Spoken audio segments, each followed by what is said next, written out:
because we can have open forum, and so we can answer your questions, and we can make arrangements kung paano natin masolusyonan kung mayroong mga problema na dinadala ninyo at gusto ninyo ipaabot sa amin. So, with the permission of the Secretary, may I call him now to make his remarks to this group of leaders of various OFW groups. Take the house, please.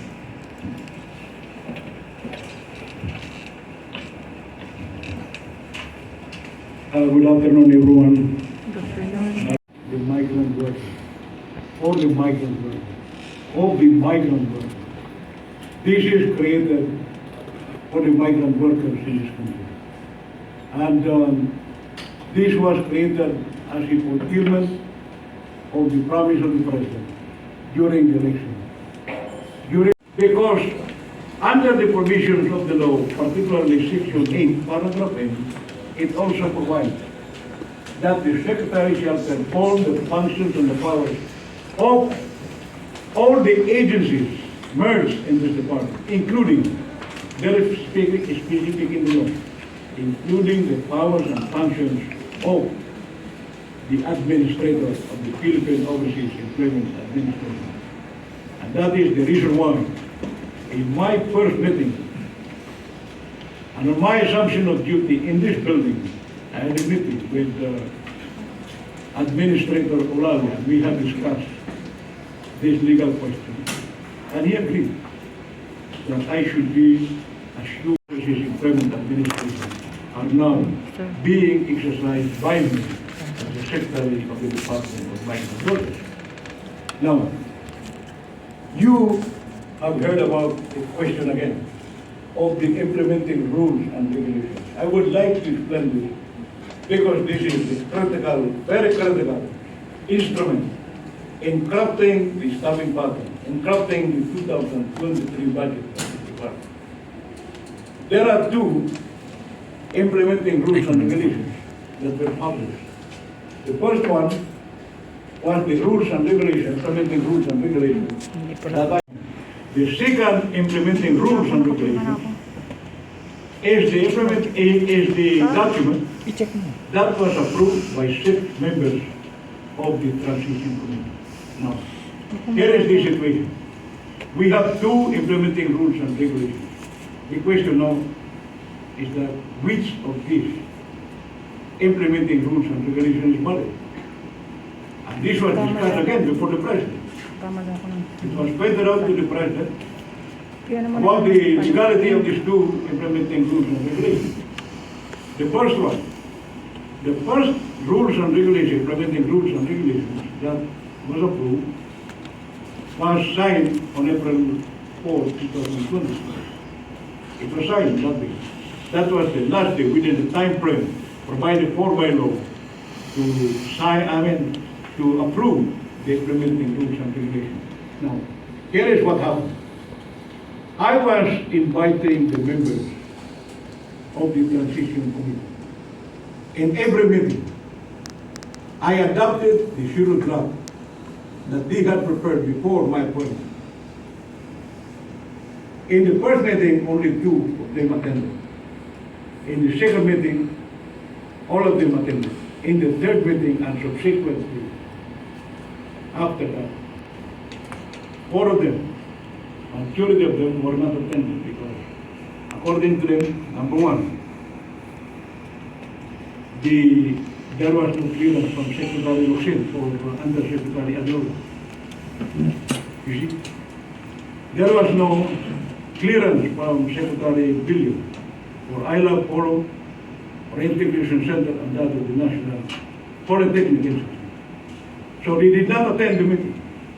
So I explained to the President, in the presence of legal here, the reason why I signed and approved the implementing rules and regulations was because it was done within the purview of the law.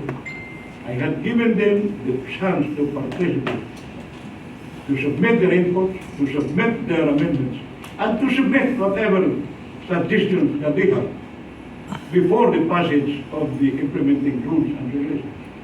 But they refused. So I told the President, the members of this committee had abandoned their rights and obligations to be part of the transition committee. They had waived the rights to participate in the deliberations. They had waived the rights to approve the implementing rules and regulations. So that was done because they refused to participate. They did not attend, but instead of attending on meetings that I called, they had been meeting in two occasions. One on a Thursday, that was before March 30, and the other one on a Thursday, I think that was March 30, 2020. And in those two meetings, the meetings were convened not by me as the Secretary of the Transition Committee, as Secretary of the Department of Migrants Workers, and as Chairman of the Transition Committee, but the meetings were convened by Secretary Abdullah as Executive Secretary. So I brought this out to the President, and I, in the presence of Abdullah, told him, you are not supposed to be part of this transition committee. What is your authority under the law to participate in any activity of this transition committee? Like the convening of the meetings of the transition committee. You are not supposed to be a part of this transition committee. Under what provision of the law? I asked him in the presence of the President, under what provision of the law can you point out that as Executive Secretary, you have the right to convene the meeting of the Transition Committee? So what happened? They approved the implementing rules and regulations. And it published also. But to me, I again wrote the President that implementing rules and regulations should be withdrawn by the members of the Transition Committee. I can proceed, I think, while they are registering. So, going further, I am of the conclusion, therefore, that the implementing rules and regulations that I had approved is the valid implementing rules and regulations and should be respected by the Department of Budget and Management, because the Department of Budget and Management, the department that is guiding us in the crafting of the staffing pattern, will base their guidance, their suggestions, recommendations on the implementing rules and regulations of the So I am through with the implementing rules and regulations. I am trying to take the suspension order, directing all the polo offices in Saudi Arabia not to process the verification of employment contracts for new hires of domestic workers. That memorandum of Secretary Abdullah was done in November 2021, and it is still not, true not implemented. So we made consultations with the Secretary of Foreign Affairs, Secretary Luxin. We wrote him a letter, but until now, he did never respond to the letter telling us what is his input as far as the suspension of the processing of documents of new hires of domestic workers in Saudi Arabia. Nothing. We consulted the members of the advisory board representing the land-based people, land-based workers and the civil workers. They were not, they did not give us any input as far as the issue is concerned. So I asked Secretary Abdullah what is the reason why he suspended the recruitment of domestic workers in Saudi Arabia. And this was the reply of Secretary Abdullah. He said that I don't have the power to do anything about the suspension of the lifting of the ban. I mean the lifting of the ban of the suspension of hiring domestic workers in Saudi Arabia. Because according to him, again, the old argument, the department is not yet constituted. And because the department is not constituted, I, as the secretary of this, is not entitled, I'm not entitled to impose any policy as far as recruitment of workers is concerned. And he explained the reason why he suspended the recruitment of workers in Saudi Arabia for new hires of domestic workers.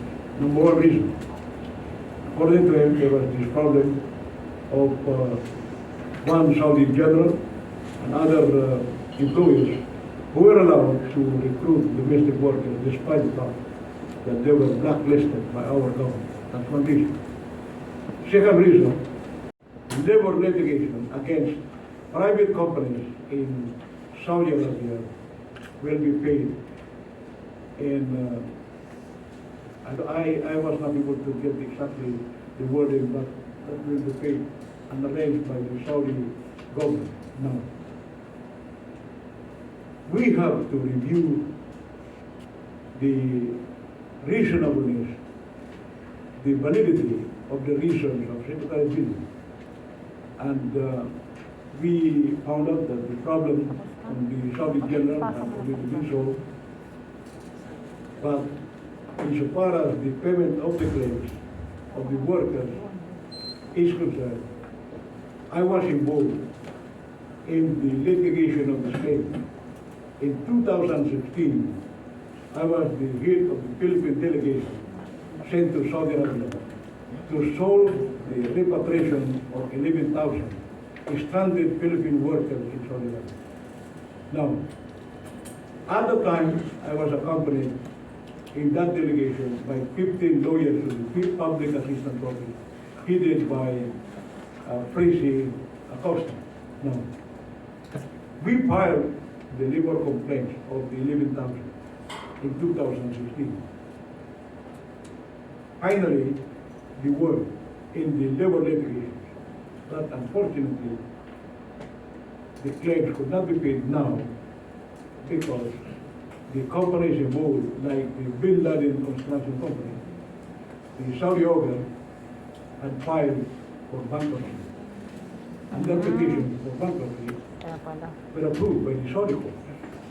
Now, the only way for us to get the money is to get something from the receivables of these two companies. If they have government contracts with Saudi Arabia before, and they still have receivables, they still have receivables under now, that could be the source of the fund that will pay the claims of these workers. Second, if properties of these two companies, the Bin Laden construction company and the Saudi organ, will be sold, the proceeds of the sale will now be considered part of the funds that will be used in paying the claims of these workers. In our conference yesterday with the ambassador of Saudi Arabia, we found out that these issues had not yet been resolved. So, because it had not yet been resolved, the ambassador is maintaining the position of the Saudi government that this should not be. Your opinion, your recommendation, what is going to be done in order to do away with this order of Secretary Abdullah to all the follow offices in the kingdom not to process the verification of employment contract of new hires of domestic workers. Your group can decide and recommend if instead of verifying these employment contracts, we will just do it right here in this building. that we can implement the processing of all employment contracts of new hires of domestic work. We are losing every day a lot of opportunity. Every day I was told when there was normal operation of the embassy as far as processing of papers is concerned before the pandemic, they were processing at least 1,000, no less than 1,000 documents of domestic workers being recruited for Saudi Arabia. And that is the opportunity that we are losing. The Saudi government entered into an agreement with the Thailand Ministry of Labor of Thailand. And they started already recruiting from Thailand. From the news wherein they had already initially recruited 10,000 domestic workers from Thailand. But these are not Thailanders, because Thailand is not allowing the recruitment of domestic workers to foreign countries. But these are refugees from Myanmar. And this recruitment will not only be from Thailand, they will be going to alternative labor markets like Bangladesh, Pakistan, the African continent. So this is one opportunity that we are losing. And as you know, the contribution of our overseas Filipino workers is really tremendous as far as our economy is concerned. Because if we maintain the dollar reserve of our country, it is because of the remittances of our overseas Filipino workers worldwide. We are losing a lot of dollars. We are exporting to foreign countries, but our exports are not comparable to the import that we are taking from foreign countries. So we are throwing away a lot of dollars to foreign countries for the importation of products to these countries from Europe, from America, from Latin America, from Asia. But there is no balance of trade between our trading partners. So we are losing a lot of dollars. And if none of the remittances of the overseas Filipino workers worldwide, our economy, as far as our dollar reserve is concerned, will definitely be affected. So as far as the involvement of this department with the other agencies of our government, in the hearing of the House of Representatives Committee on Overseas Filipino Workers, there was a hearing that was even conducted by the office of, but I was not able to do anything. And so, ladies and gentlemen, any questions, raise your hands so I can call you. Attorney Roy Senior, please. Thank you, Honorable Attorney Edwin Bael, Senior Legal and Policy Consultant. Tireless and committed fellow OFW advocates from various groups. We promised for this department, and now it's here. But while it's still fighting, hindi natatapos po yung fight. It is very clear na the fight is that within the group of OFW. This isang. Why? Because the Philippine government is receiving Yung income 25,000 na yan, yung But this one, yung 25 dollars. billions, and I think the PRD will not Kasi see no for this. yung Not binabayaran only we are thinking about the income generated from this recruitment, this deployment, but it can help. This helps a lot of Filipino workers. Millions, billions we are losing every day. Yes. And Sir Secretary, our role, if you need our signatures, we will campaign. We can campaign and secure 1 million. Yes.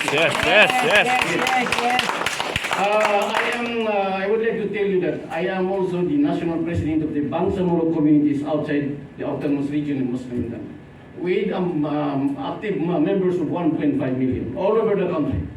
And we can garner that 1 million signatures if we need. How much more if all of us will work? Yes. And inform our fellow OFWs abroad to submit their signatures. Yes. I think 1 month we can produce 1 million 15 days. signatures. Yes. We can do it. Submit it to the man. Sa dami natin. Dami, oo. Sa daming masama ng loob. Oo, ano na. Thank you very much. Hindi, ano, Any dali na more yun. Magbawan points lang or yun. Oo. suggestions? Oo, Saudi Arabia. Maya, founding chairman of BBMSD, Bongbong Marcos Sara Duterte po. It's buhay at bayan, matibay na samahan na may dignidad. Ako rin po is one of the official representative of Partido Federal ng Pilipinas in Quezon City District 5 and a publisher of Pinoy OFW Today magazine since 2009. I'm also here because of our advisor, Mr. Carlo Pamandag. And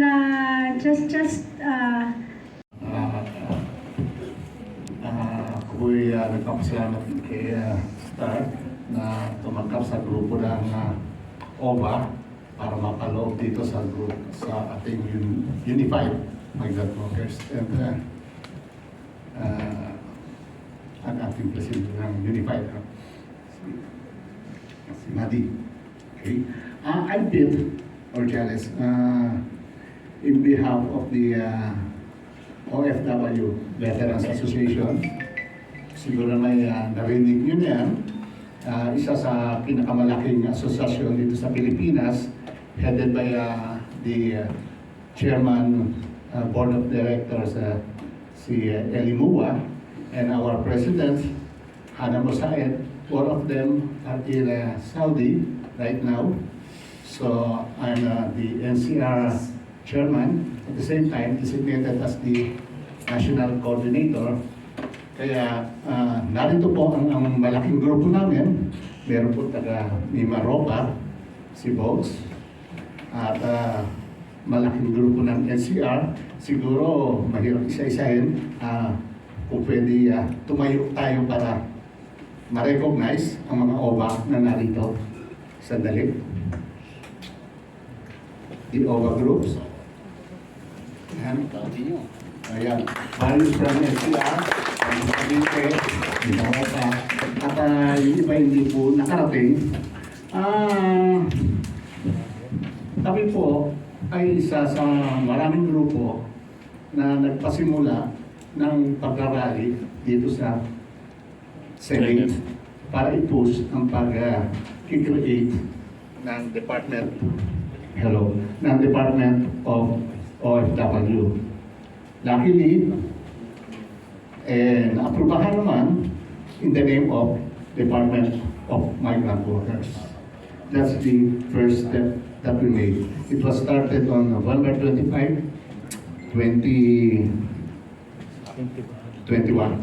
November 25, 2021, nasundan yan ng December 7, December 14, and so on, with the other groups, syempre. The last is And from then, dito po lately ay na-designate po ang ating mahal na Secretary Mama-o, pero nagkaroon ng konting problema. So through the group of Unified Migrant Workers, we are here again, the group OVA with the other groups na nag-rally ulit dito naman sa Dole, Intramuros. At yan po, nakikita natin na mukhang maganda ang effect. Naririnig ng lahat by the media at buong mundo kasi marami naman tayong mga kaibigan, OFWs sa ibang bansa.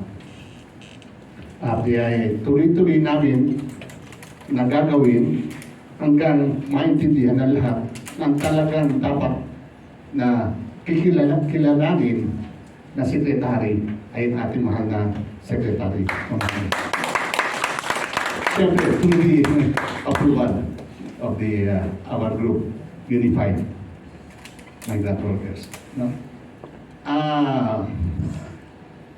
Maraming problem po ang ang mga ating OFWs abroad. Pero mas marami po akong naririnig na marami nag-i-stay dito na OFWs na ayaw nang bumalik abroad na mukhang napapabayaan po ng ating ahensya, lalo-lalo na ng OWA. Mga benepisyo na dapat ay may bigay. Yan po ang napakalaking concern na katanungan na sana'y gustong malaman ng ating mga kasamahan dito na mga kung tawagin ay ex-OFWs or veterans. At tama po, maganda po yan. Makita rin natin anong nilalaman ng IRR kung yan ba ay napapaloob na dyan, mga benepisyo na dapat ay makamtam din, hindi lang ng mga OFW na nandoon sa ibang bansa, lalo-lalo na sana ay mabigyan pansin ang mga naririto na gusto nang mamuhay for good, mga OFWs. Yun lang po. Maraming salamat po sa lahat. Maraming salamat po. Ngayon po, kami narito lahat para sumuporta kay Secretary Abdullah Mama-o na ating secretary sa bagong patag na kagawaran ng Department of Migrants Workers.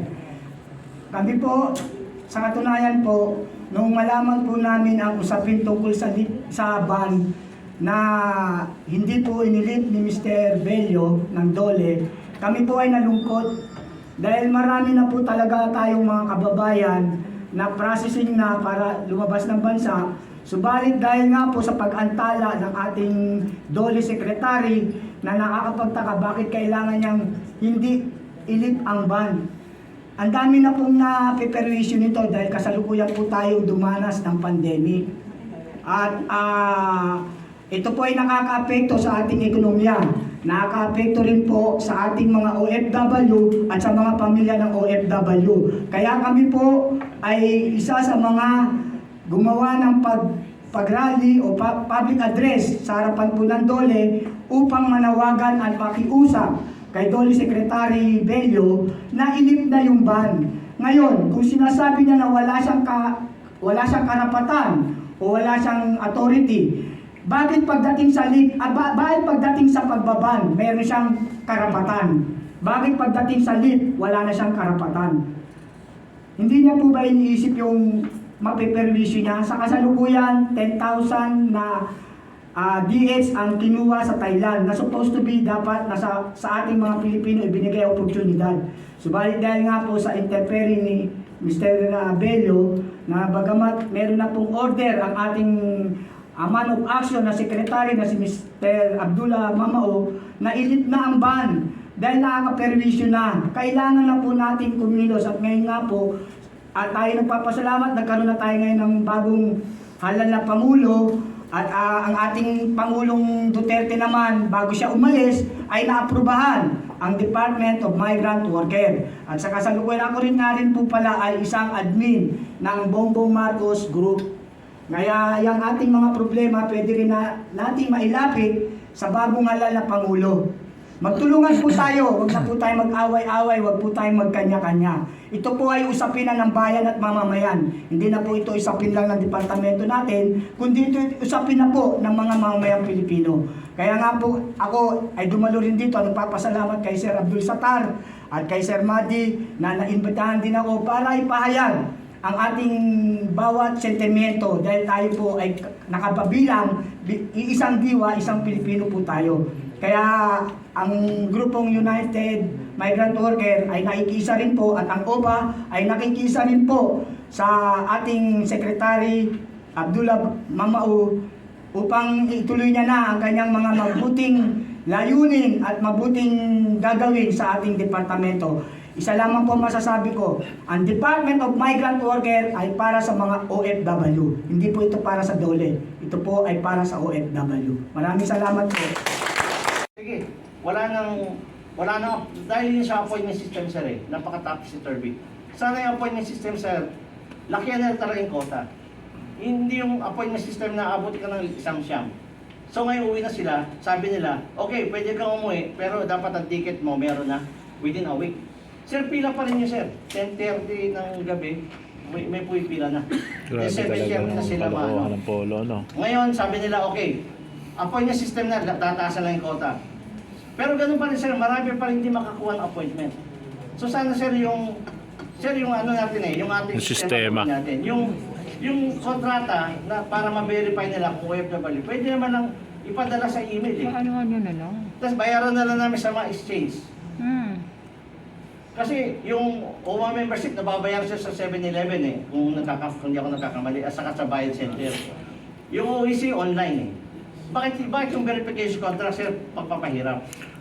Kasi sir, nung... Di ba tatanggalin na yung verification contract? To be honest with you, sir, Depende nung sa 2017, yung si Yusek Ariola, Sara Ariola, pumunta na yun, sir, sa Dubai Hindi nakapunta si President Duterte dahil nagkaroon ng sa Marawi. Ngayon, pumunta si Yusek Ariola. Binanggit ko na, sir, sa kanya. 2017 pa, sir, to be exact, August something.